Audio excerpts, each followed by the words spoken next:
మిత్రులందరికీ శుభోదయం.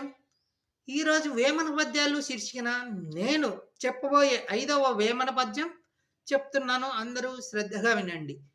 మేడి పండు చూడ మేలిమయ్యుండును, పొట్ట విప్పి చూడ పురుగులుండు, పిరిగివాని మదిని బింక మేలాగురా, విశ్వదాభిరామ వినురవేమా.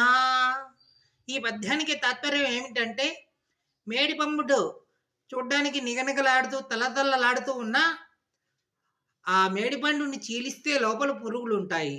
అలాగే పిరిగివాడు పైకి గంభీరంగా ప్రదర్శించినప్పటికీ కూడా లోపల మటుకు భయపడుతూనే ఉంటాడు అంటూ మన వేమన గారు పిరిగివాని గురించి మేడిపండును పోలుస్తూ ఎంతో చక్కగా ఈ పద్యాన్ని చెప్పారు. అందరూ విని ఆశిస్తారని ఆనందిస్తారని ఆశిస్తున్నాను.